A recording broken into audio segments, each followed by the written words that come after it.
اعوذ باللہ من الشیطان اللعین الرجیم، بسم اللہ الرحمن الرحیم۔ ہزاروں درود و سلام اس ذات والا تبار پر کہ جس نے مقہور و بے نوا انسانیت کو مقام افتخار بخشا۔ پروگرام میں آپ کو خوش آمدید کہتے ہیں۔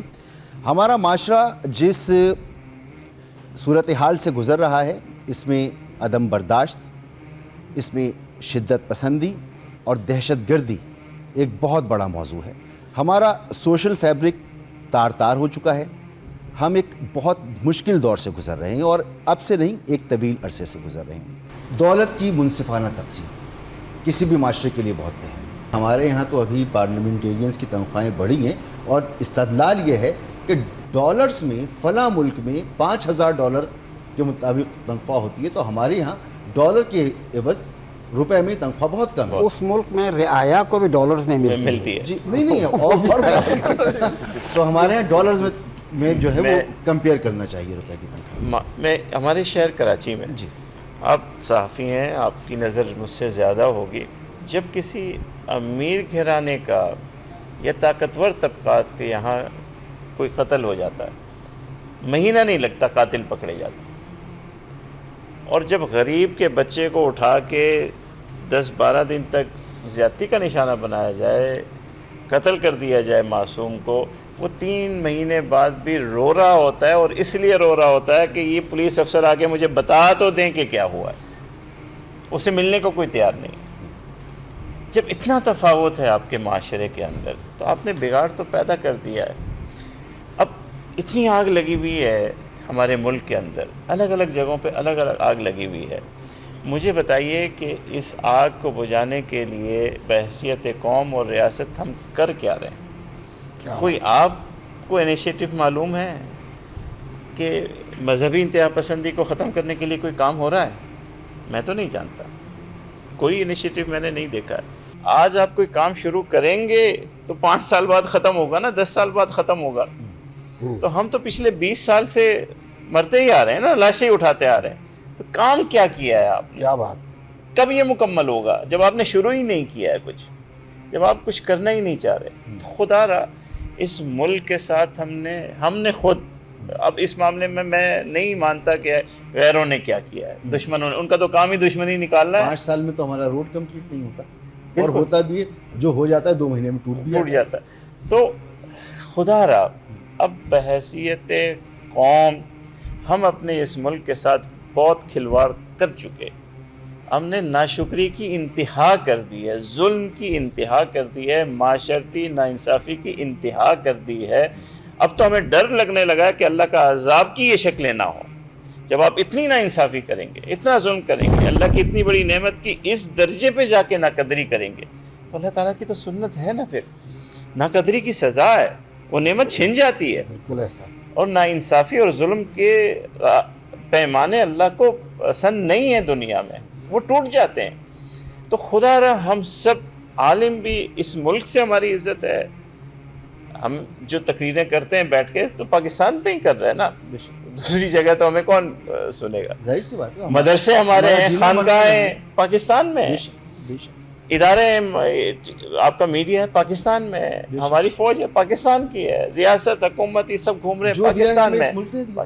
تو اب بہت ہو چکا ہے، مہربانی کریں اس ریاست پہ ہم خود رحم کریں، اب کسی تعمیر کی طرف کریں۔ تخریب بہت کر لی ہم نے، بہت کر لی، اب تعمیر کی طرف کریں۔ اس کا طریقہ کیا ہے؟ معاشرتی ناانصافیوں کو ختم کریں، اپنے اسوہ کی طرف، بزرگوں کی طرف لوٹ کر کے جائیں، برابری لے کر کے آئیں، اسلامی اصولوں کو اپنے ملک میں رائج کریں جس کے لیے ہمارے بزرگوں نے قربانی دی تھی، اس اصل کی طرف واپس لوٹیں، اور اس نظام کو، اس اصول کو یہاں لے کر کے آئے، لوگوں کی محرومیاں ختم کریں۔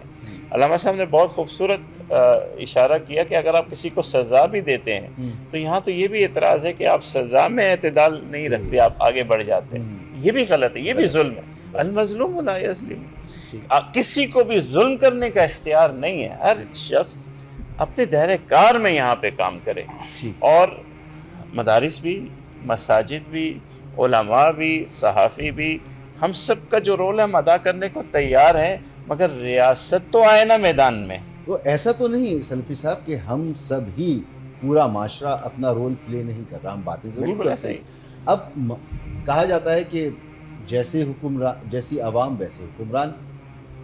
اب اس کو ذرا مجھے سمجھائیے کہ عوام تو مجبور ہے کہ اسے ریاست نے ایک ایکو سسٹم دینا ہے, تعلیم کا, صحت کا, ذہنی پستی سے نکال کر بلندی کی طرف لے کے جانے کا. وہ ایکو سسٹم بھی دستیاب نہیں ہے. جب دستیاب نہیں ہے تو معاشرے میں ہی برائیاں ہوں گی نا. تو معاشرے میں برائیاں ہوں گی تو پھر برے حکمران تو آگے آئیں گے کیسے بہت اس معاملے سے؟ ذرا اس کو سمجھائیں. یہ بڑی آسانی سے کہہ دیا جاتا ہے کہ جیسی عوام ویسے حکمران. ہم سب ذمہ دار ہیں. جی. حکمرانوں پر کہنا, دیگر ذمہ داروں پر کہنا, ہو سکتا ہے وہ بڑے ذمہ دار ہوں. دیکھیے حضرت عمر نے فرمایا اگر کتا بھی مر جاتا ہے تو جواب دہ میں یہی عرض کر رہا ہوں, وہ بڑے قصوروار ہوں گے اور عوام چھوٹے مجرم سارے ہیں. اور اپنے جرم کا ارتکاب اگر ہم چھوڑ دیں, اپنی اصلاح کر دیں تو تبدیلی اور تغیر آ سکتا ہے. مفتی صاحب نے اور آپ نے سوال کیا مساوات کا. جی. اتنا آپس میں فرق کیوں ہے؟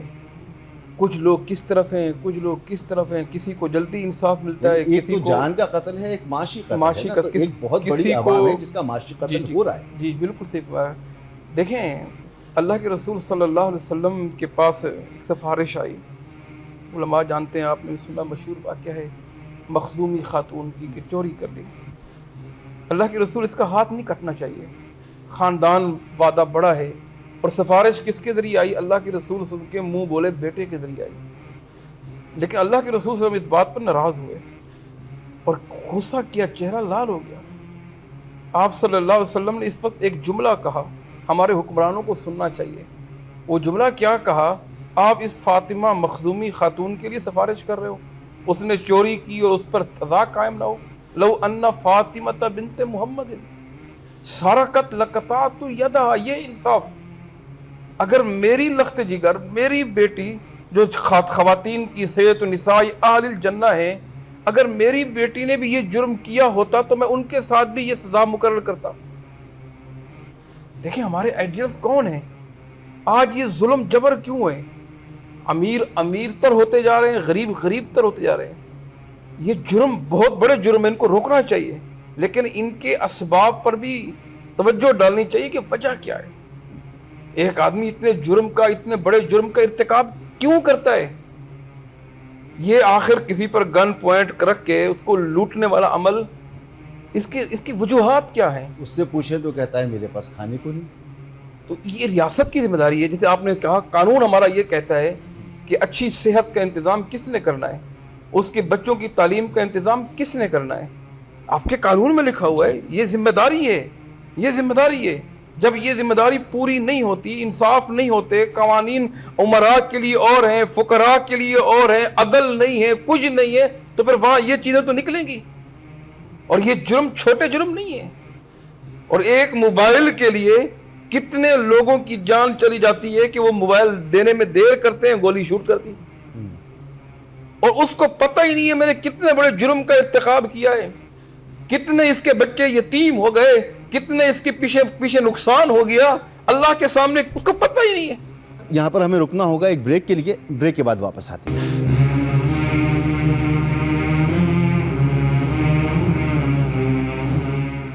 جی سلوی صاحب, آپ بریک سے پہلے فرما رہے تھے پچھلے دنوں ایک آپ کی ہی C21 میں چل رہا تھا, ایک بچے کو پکڑا, بھئی آپ نے چوری کیوں کی؟ کہنے لگا میں نے تو 20,000 روپے صرف چوری کیے, میں نے کون سا بڑا جرم کیا.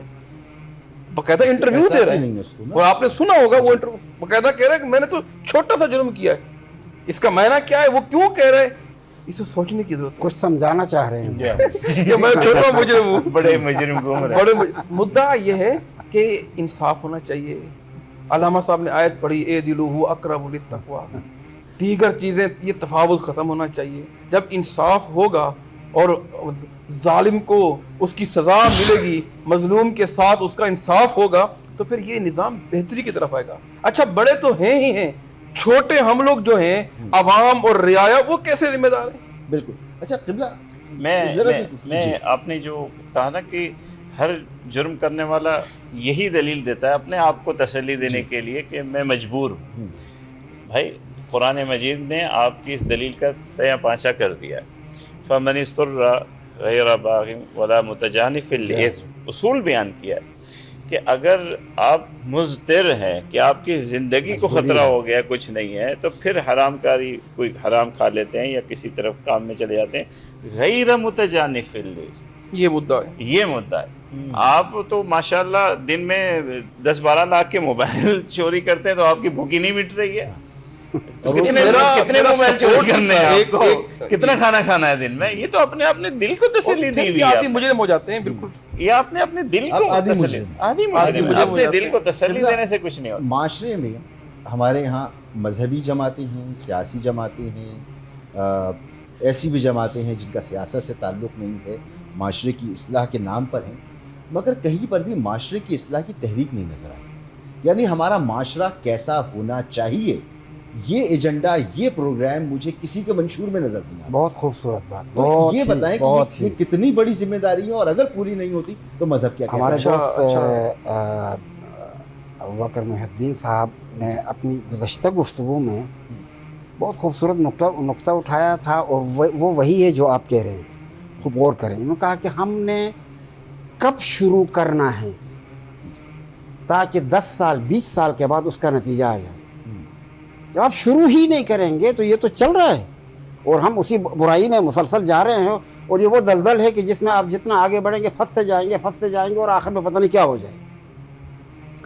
یہ واقعی ایک سینسٹیو انسان، ایک حساس انسان جو بھی ہے، اسے یہ فکر ہونی چاہیے کہ ہم نے معاشرتی اصلاح کے لیے کیا قدم اٹھایا ہے، کیسا اور ہم ہونا چاہیے کب اٹھائیں گے، معاشرہ؟ کب شروع کریں گے. نہیں، ہمیں کوئی تو بتایا آ کر کہ ہم یہ چاہتے ہیں کہ معاشرہ ایسا ہونا چاہیے. ہاں، تو وہ میں پھر وہی عرض کرتا ہوں کہ یہ 2-3 حصے ہیں. دیکھیں، خوب غور کریں. علماء کرام ہیں، صحافی حضرات ہیں، حکومت ہے. علماء جب میں کہتا ہوں تو وہ ٹیچرز بھی ہیں جو یونیورسٹیز اور کالجز میں ہیں. صحیح بات ہے. اہل علم کی ذمہ داری ہے کہ وہ معاشرہ سازی کے لیے قدم اٹھائیں. صحافیوں کی ذمہ داری ہے کہ وہ یعنی معاشرہ سازی کے لیے کام کریں. اور ان سب سے بڑھ کر ریاست کی ذمہ داری ہے، سب سے بڑھ کر، اس لیے کہ وہ بینیفیشری بھی تو سب سے زیادہ ہیں. اس ریاست کا فائدہ بھی تو وہی اٹھا رہے ہیں. جب فائدہ وہ اٹھا رہے ہیں تو اس ریاست کو بنانے کی ذمہ داری کس کی ہوگی؟ انہی کی ہونی چاہیے. اور ایک ابھی اختیار بھی ان کے پاس ہے. تمام علماء کرام کی گفتگو کے لابلا ان کے دوران ایک چیز سمجھ میں آ رہی تھی جو یعنی کھل کے بیان نہیں ہوا لیکن وہ سب کے بیان میں موجود ہے. عدل اجتماعی قائم کیے بغیر جرائم کا خاتمہ ہو نہیں سکتا ہے. واہ، یہ ذہن میں رکھیے. بالکل. آپ اجتماعی عدل کو قائم کریں، اس کے بغیر جرائم ختم ہوں گے نہیں. آپ ایسے ہی چاہیں گے کہ مثلا بلوچی ایمان لے آئیں، فلانی ایمان لے آئیں، اور جب کہ عدل اجتماعی آپ قائم نہیں کریں تو نہیں ہوگا. یہ عدل اجتماعی، جس کا جو حق ہے وہ اسے دو، اور جب تک اس کا حق اسے نہیں دیں گے برائی ختم نہیں ہوگی. برائی ڈنڈے کے زور پہ ختم تھوڑی ہوتی ہے، عدل اجتماعی سے ختم ہوتی ہے. گھر کے اندر بھی آپ دیکھیں، یہ اصول ہے. ہاں بالکل. گھر کے بچوں میں، بچیوں کے اندر، یعنی آپ مثلا فرض کریں باپ ہیں، اگر آپ ان کے جس کا جو حق ہے وہ نہیں دیں گے تو وہ کسی دن پھٹ جائے گا. وہ بچہ پھٹ جائے گا، وہ بچی پھٹ جائے گی. یہ بالکل قانون ہے. آپ عدل اجتماعی کے لیے کام کریں، اور اس عدل اجتماعی کو قائم کرنا ہم سب کی ذمہ داری ہے، ہم سب کی. اور خصوصاً جس کی جتنی زیادہ عقل ہے اس کی اتنی ذمہ داری زیادہ ہے، کیونکہ انسان مکلف ہے اپنے عقل کے حساب سے، جو جتنا سمجھتا ہے اس سمجھ کے حساب سے. تو یہ ہم سب کی ذمہ داری ہے، اور واقعاً ہمیں اس پر کام کرنے کی ضرورت ہے، شعوری طور پہ کام کرنے کی ضرورت ہے معاشرے کو اٹھانے کے لیے. یہ جو پروگرامز آپ مثلا ماہ مبارک رمضان میں پروگرامز کرتے ہیں، اس کا ایک ہدف ہی یہی ہونا چاہیے کہ معاشرہ سازی ہو. معاشرہ کو، یعنی معاشرے میں معاشرتی بیماریاں کون سی ہیں، اس کے کازز کیا ہیں، اور اس کا علاج کیا ہے، ان پر بحث ہونی چاہیے. اصلاح کیسے اور ہونی جب تک کہ ہم ان چیزوں کے اوپر کام نہیں کریں گے ہمارا معاشرہ درست سمت میں نہیں بڑھ سکتا. اور بریک کے بعد گفتگو یہیں سے شروع کرتے ہیں.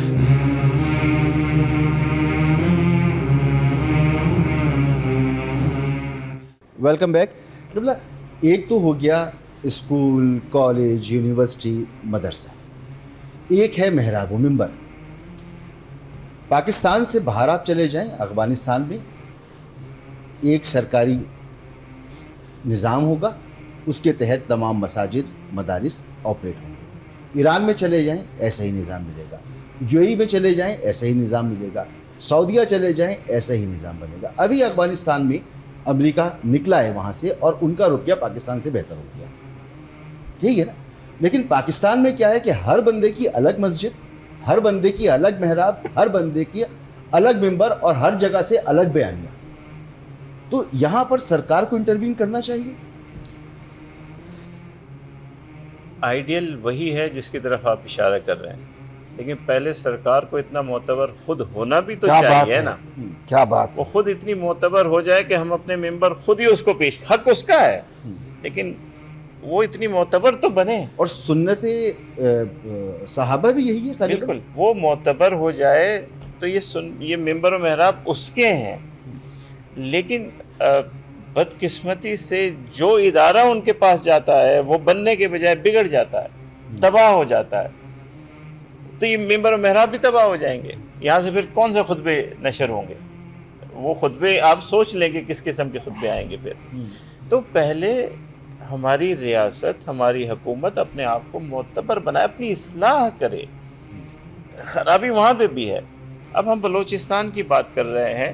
یقین جانیے بلوچستان جس بلوچی کو ہم جانتے ہیں وہ روادار تھا, وہ مہمان نواز تھا. بالکل ایسے وہ خواتین ان کے علاقوں میں چلی جائیں بے فکر گھوما کرتی تھی. وہ مذہب سے محبت کرنے والا تھا. ہم میرے خیال بہت سے علاقوں سے سب سے بہترین روادار, محبت کرنے والا, محب وطن تھا. لیکن آج یہ کہانی یہاں کیسے پہنچی؟ ان کی بھی کوتاہیاں ہیں, وہ بھی لوگوں کے کہنوں میں آئے ہیں, بہکاوے میں آ گئے ہیں, غلط راستے اختیار کر لیے ہیں. یہ ان کے راستے صحیح نہیں ہیں, تباہی کے راستے ہیں. اگر اسی راستے پہ چلیں گے تو ہم سب کی آواز ہے کہ انہیں تباہ کر دیا جائے. لیکن جو ان کی محرومیاں ہیں, جو حقیقی ان کے مسائل ہیں, ہم سب علماء ان کے ساتھ آواز اٹھانے کو تیار ہیں محرومیوں کے لیے. مگر جو راستہ انہوں نے اختیار کیا ہے وہ غلط ہے, وہ غلط ہے. اس راستے پر تو ہم ان کے لیے ایک لفظ بھی کہنے کو تیار نہیں ہے. وہ تو اعلیٰ کار بن گئے. یعنی اگر گھر میں آپ کو ایک روٹی کم مل رہی ہے اور اس کے بدلے میں آپ گھر ڈھانے پہ گر جائیں گے تو روٹی کی بات تو بعد میں کی جائے گی. پہلے تو گھر بچایا جائے گا آپ کے ہاتھ سے, پہلے آپ کے ہاتھ سے گھر بچایا جائے گا. آپ مانتے ہیں تو ٹھیک ہے, ورنہ آپ کو کہیں کوئی بندوبست کیا جائے گا کہ گھر تو نہ گراؤ. پھر آپ کی بات ہوگی کہ کیا محرومی. ہم سب کسی کے ساتھ اگر زیادتی ہے تو علماء اس کے ساتھ ہیں. مگر کون سے علماء ساتھ ہیں, میں تو یہی عرض کر رہا ہوں. ہم آواز اٹھا رہے ہیں, آپ نے آواز اٹھائی, آپ نے آواز اٹھائی, ہم نے آواز اٹھائی, مولانا بھی اپنی باری میں آواز اٹھا دیں گے. دیکھیے جو مظلوم طبقات ہیں ان کے لیے ہماری مذہبی فریضہ ہے کہ ہم آواز اٹھائیں, مظلوم کے حق کے لیے آواز اٹھائیں. لیکن ظالم کا ہاتھ روکنا بھی ہمارا فریضہ ہے. یہ دونوں فریضے ہمیں کرنے ہیں. اور میں نے پہلے اشارہ کیا کہ المظلوم لا یظلم, المظلوم لا یظلم. اب ہونا کیا چاہیے, راستہ کیا ہے اس کا؟ ہماری ریاست کو فی الفور چند کام کرنے چاہیے. جہاں جہاں محرومیاں ہیں ان محرومیوں کے خاتمے کے لیے فی الفور اقدامات کرے. جب ایک بلوچستان کا بچہ یہ دیکھتا ہے کہ کراچی میں AC بسیں چل رہی ہیں, لاہور کی سڑکیں دھل رہی ہیں, اس پہ رنگ ہو رہا ہے اور اس کے پاس سڑک ہی نہیں ہے, اس بلوچی بچے کا جواب, سوال کا جواب ہم میں سے کسی کے پاس نہیں. کیوں ہے یہ فرق؟ کیوں ہے؟ یہ الگ بحث ہے کہ وہاں کے لوگوں نے نہیں لگایا, کرپشن ہے, لیکن یہ فرق ہے. وہ مالا مال ہے, وہ غریب بھی نہیں ہے, اس کے پاس وسائل بھی ہیں, ریسورسز بھی ہیں.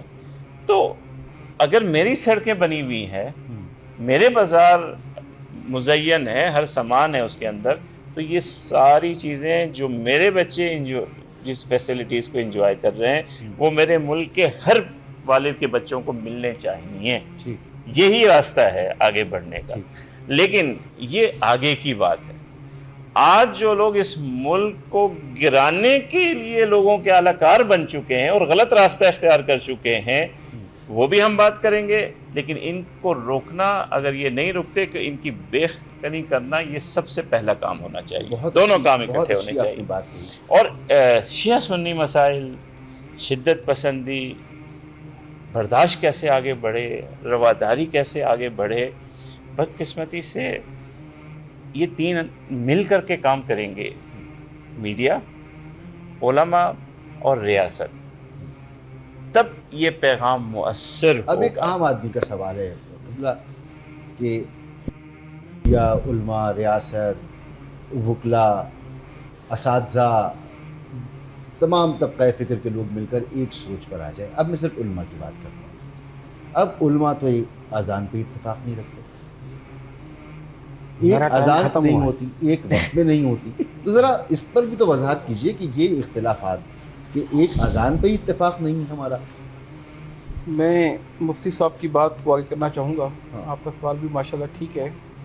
بات دراصل یہ ہے کہ اگر بلوچستان کے لوگ جن کا تذکرہ چل رہا ہے، جی، اگر وہ لوگ اپنے ملک کے خلاف، سارے سب کی بات نہیں کر رہا ہوں، کچھ عناصر ہیں، جی، کچھ عناصر ہیں جو اپنے ملک کے خلاف بغاوت پر اترے ہوئے ہیں، کچھ عناصر ہیں اپنے ملک کو ڈھانے کے لیے لگے ہوئے ہیں، اپنے ملک کے خلاف سازشیں کر رہے ہیں، غیروں کے اشارے پر کر رہے ہیں، تو ان کا کلا کما ہونا چاہیے. یہ تو آپ کہہ چکے ہیں. یہ نہیں کہہ نہیں چکا ہوں، جی، یہ کہہ نہیں چکا ہوں، میں کہہ رہا ہوں. ٹھیک. ان کا کلا کما ہونا چاہیے جو غیروں کے اشارے پر اپنے ملک کو نقصان دے رہے ہیں، بے شک. غیروں کے اشارے پر اپنی فوج سے لڑ رہے ہیں، غیروں کے اشارے پر قتل و غارت کر رہے ہیں. باقی جہاں تک رہی محرومیوں کی بات، تو مفتی صاحب نے، علامہ صاحب نے ذکر کیا، محرومیوں جتنا ممکن ہو ان کو بہتری کی کوشش ہونی چاہیے، اور پھر ان کی ڈائریکٹ سسٹم ہونی چاہیے، ڈائریکٹ لگنی چاہیے. یہ جو دیگر وہاں سرداران بھی ہیں، وڈیرے بھی ہیں، کرپشن بھی ہے، دیگر چیزیں بھی ہیں، اس سے آپ ایسا کوئی نظام بنائیں کہ وہ نظام بنتا ہوا نظر آئے، وہاں پر چیزیں لگتی ہوئی نظر عدل آئے، اجتماعی کی جو بات بہتری کی، بہتری کی گنجائش، چیزیں سامنے نظر آئے. جی، عدل اجتماعی تو لازمی ہے ہر معاشرے کے لیے. عدل جب تک اجتماعی وہ یہی ہے نا کہ قبلہ ہر سطح پر ایک ایکویلٹی ہو.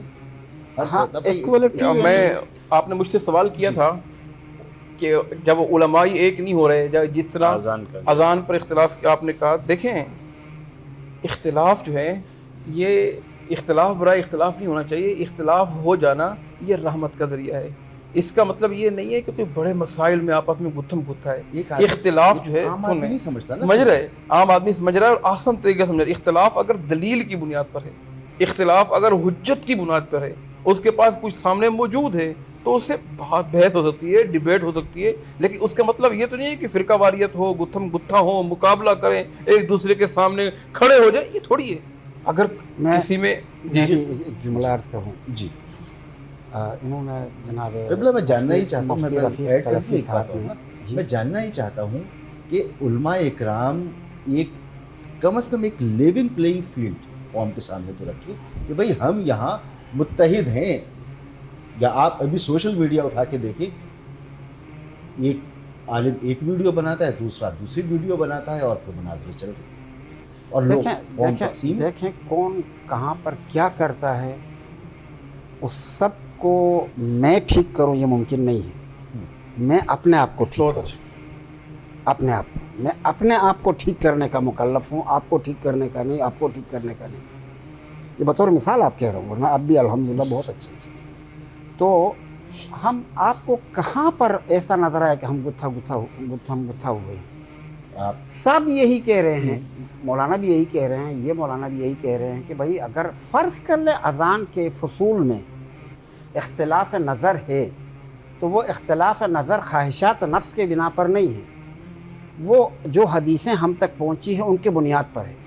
اور اگر ایسا ہے تو ان کے پاس جو حدیثیں پہنچی ہیں اس کے مطابق عمل کرنے کے یہ پابند ہیں، اور میرے پاس جو حدیثیں پہنچی ہیں، جو پیغمبر اکرم صلی اللہ علیہ وآلہ وسلم کے فرامین پہنچے ہیں، جن کو میں معتبر سمجھتا ہوں، میں اس کے مطابق چلنے کا پابند ہوں. لڑائی کہاں ہو گئی؟ لیکن یہ اپنے اس پہ فقہ پہ عمل کرے، میں اپنے فقہ پہ عمل کروں، کوئی مشکل نہیں ہے، اور ہم مشترکات میں ساتھ ہیں. کہاں اختلاف ہوا؟ وزیر صاحب یہاں پہ رکنا ہوگا، ہمیں ایک بریک کی طرف جاتی، اور بریک کے بعد گفتگو یہیں سے شروع کرتے ہیں.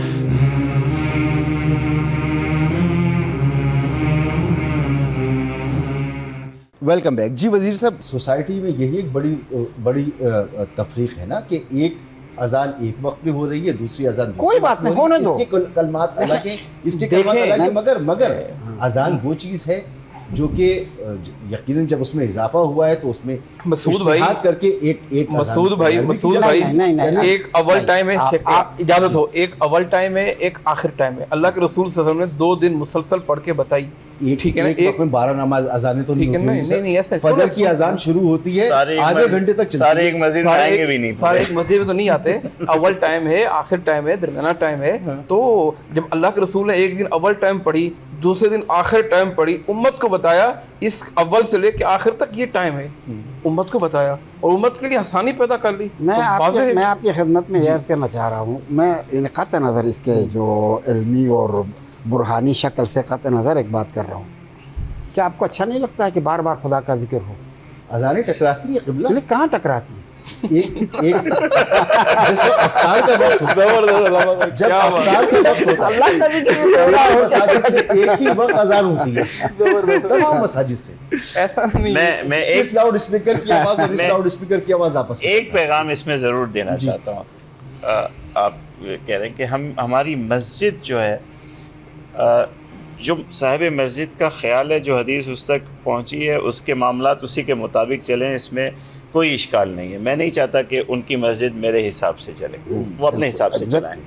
لیکن یہ ضرور ہے کہ ہماری مسجد سب کے لیے کھلی ہونی چاہیے.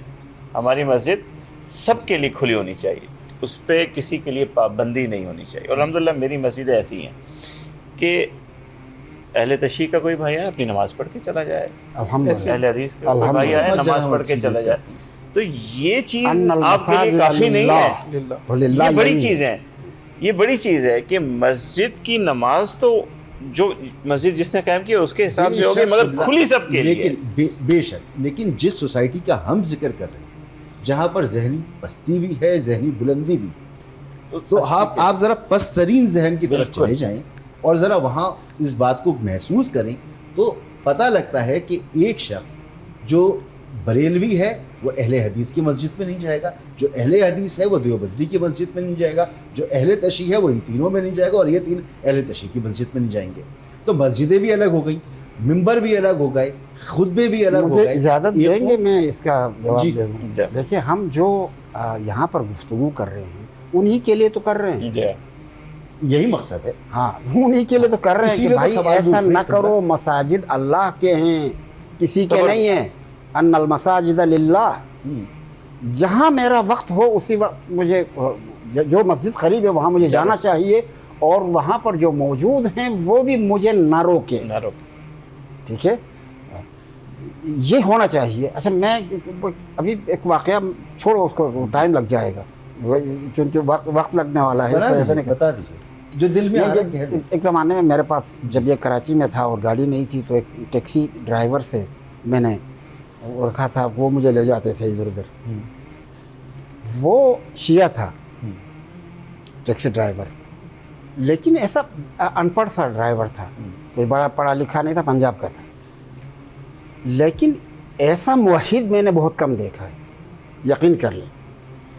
وہ جہاں جس وقت نماز کا وقت ہو، مجھے پہلے ہی کہتے تھے کہ نماز کے وقت ہم کہاں ہوں گے. وہ جہاں جس مسجد کے سامنے نماز کا وقت وہاں روکتے تھے، وہ جا کے نماز پڑھتے تھے. یہ ہوتی ہے یعنی جانبداری. جی آپ نہیں جاتے تھے؟ نہیں، میں تو خود بہت جاتا تھا، وہ مجھے یہ سناتے ہی تھے. منشا ہی ہے، میں ذرائع تفنن بات کی ہے. لے جاتا ہوں کہ بھی نہ لاؤ. اگر میں یہی بات ہے، جب قبلہ اپنے اس میں جائیں گے تو نہیں معلوم کہ کیا ری ایکشن آئے گا. یہ خوف رہتا ہے. وہ ان کا کام ہے نا، ری ایکشن دینا ان کا کام ہے. وہ اچھے ہوں برے ہوں اس سے میں ذمہ دار نہیں ہوں. ہو سکتا ہے ان کا ری ایکشن برا آ جائے، لیکن میں تو جاؤں کیونکہ میں اس کو خدا کا گھر سمجھتا ہوں. بے شک مجھے تو جانا چاہیے، اور ایک دن وہ بھی سدھر جائیں گے. جن کا ری ایکشن آتا ہے وہ بھی سدھر جائیں گے. جائیں گے تو سدھریں گے. ہاں جائیں گے تو سدھر جائیں گے.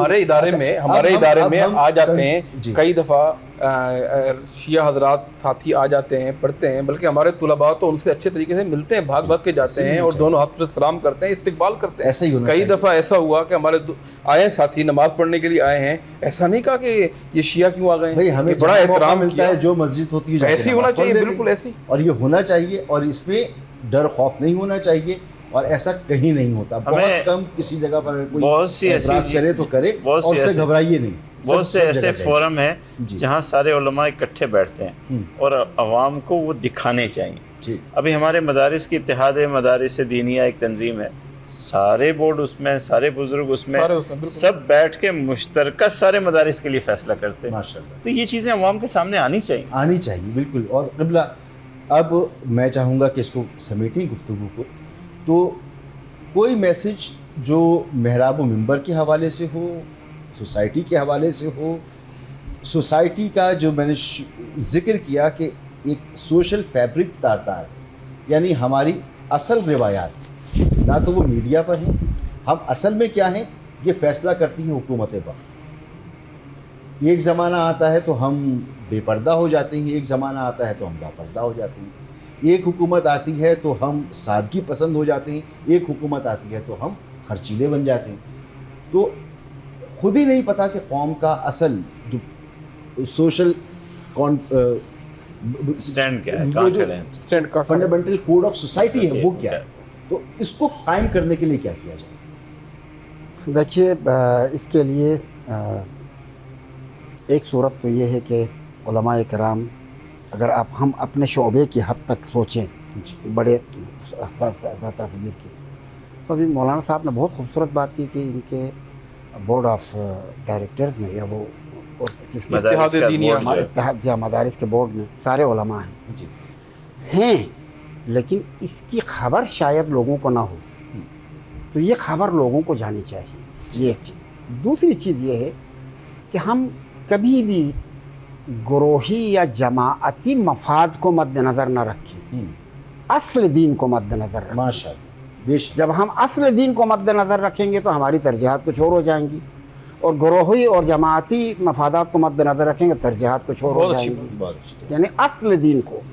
میں کبھی کبھی یہ کہتا ہوں, حضرت رسول اللہ صلی اللہ علیہ وآلہ وسلم جو ہمارے اعمال کے شاہد بھی ہیں, ان کو یہ گروہی سوچ کے نتیجے میں جو اختلافات پیدا کرتے ہیں یہ اچھے لگیں گے؟ یہ ذرا ایک لحظے کے لیے سوچیں کہ رسول اللہ کو اچھے لگیں گے؟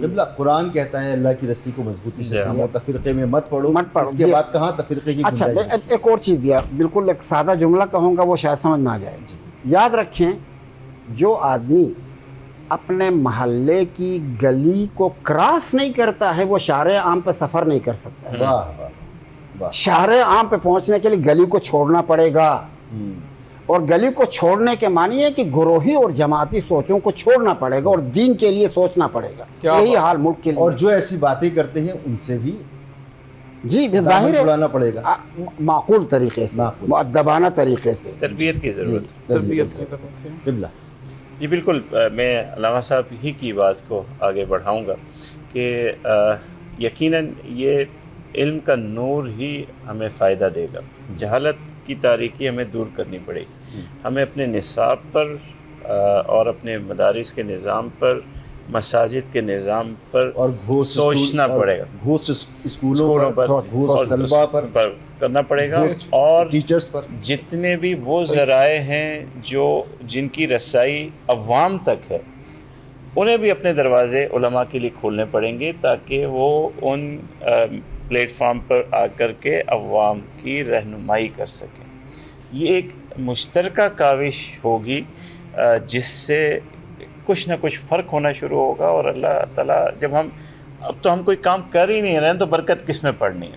کام شروع کریں گے تو پھر اللہ تعالیٰ بھی ہماری مدد کریں گے اور ہم کسی نتیجے تک پہنچیں گے. جی سلفی صاحب. جی مفتی صاحب کی بات کو آگے بڑھاتے ہوئے, اصول دین جو ہیں وہ دو ہیں, کتاب و سنت, قرآن و حدیث. قرآن و حدیث کو سمجھیں, قرآن و حدیث پر عمل کریں, تفرقے سے اپنے آپ کو دور رکھیں. جو آپ نے حبل اللہ کی شامل کر لیں, قرآن و سنت و اہل بیت, قرآن سنت علامہ صاحب اگر توقف کرتے ہیں تو قرآن میں اہل بیت ہے ہی, وہ ہیں ہی اسی کے اندر, صحابہ بھی اندر ہیں, اہل بیت بھی اندر ہے. جب قرآن کہہ دیا تو سب اندر. قرآن میں اہل بیت موجود ہیں, اور حدیث میں سنت رسول میں اصولیات جب ہم عمل کریں گے تو ہمارے سے تفرقہ ختم ہو جائے گا. جو آپ نے حبل اللہ کا ذکر کیا ہے وہ کیا ہے؟ وہ یہی اصولیات ہیں کہ جو کتاب و سنت, یعنی قرآن و حدیث پہ ہمارا ایمان ہو، یقین ہو، زندگی اس کے مطابق گزاریں، چھوڑیں کون کیا کرتا ہے، کون کس پہ اپنا حرف آخر کتاب و سنت کو بنا دیں۔ آج فرقے بازی کی وجہ کیا ہے؟ ہم نے اس سے دل چرایا، اس سے اپنے آپ کو پیچھے کیا، تو اختلاف کے اندر پڑ گیا۔ علماء موجود ہیں، میں زیادہ تو اس میں نہیں گفتگو کرتا، اتنا ہے کہ قرآن و حدیث پر، کتاب و سنت پر کاربند رہیں، انشاءاللہ تعالیٰ یہ کامیابی کی دلیل ہے۔ بہت خوب، بہت خوب۔ اور آج کی نشست میں ہم نے کوشش کی کہ جو معاشرتی مسائل ہیں ان پر گفتگو کر سکیں۔ ابھی سحر حاصل گفتگو تو نہیں ہو سکی، لیکن پھر بھی بہت سے سوچ کے دریچے کھلے ضرور ہیں۔ اور بڑی خوبصورت بات کی تمامی علماء اکرام نے، اور جیسے سلفی صاحب نے کہا کہ قرآن و سنت پر عمل کریں۔ اب قرآن و سنت میں اہل بیت بھی ہیں، کوئی کہتا ہے قرآن و اہل بیت پر عمل کریں، تو اہل بیت میں سنت بھی ہے، تو کوئی فرق نہیں ہے۔ عمل کریں، اور عمل وہ کریں جس سے معاشرہ اچھا ہو۔ تو اپنی یعنی اہل بیت جو تعریف ہوتی ہے، ان کے صحابہ اکرام حدیث بیان کرتے ہیں، اہل بیت کی عظمتیں کون بیان کرتے ہیں؟ صحابہ اکرام۔ بے شک، اور صحابہ اکرام دونوں ایک سب ایک ہی ہیں، اس میں کوئی اختلاف نہیں ہے۔ جو اختلاف ڈالنا چاہتا ہے اس سے باہر نکلیں اور سوچیں آنے والی نسلوں کا کہ آج جس زندگی میں ہم ہیں تو کیا ہمارے بچے بھی اسی زندگی میں ہوں گے؟ نہیں، ہمیں ان کے لیے تبدیلی لانی ہے، تو اپنے اندر سب سے پہلے تبدیلی لانی ہے۔ قبلہ علامہ محمد عباس وزیری صاحب، بہت شکریہ آپ کا۔ جناب مفتی رفیق سلفی صاحب، آپ کا بہت بہت شکریہ۔ مفتی ابو بکر محی الدین صاحب، آپ کا بہت بہت شکریہ۔ اجازت دیجیے، اللہ حافظ۔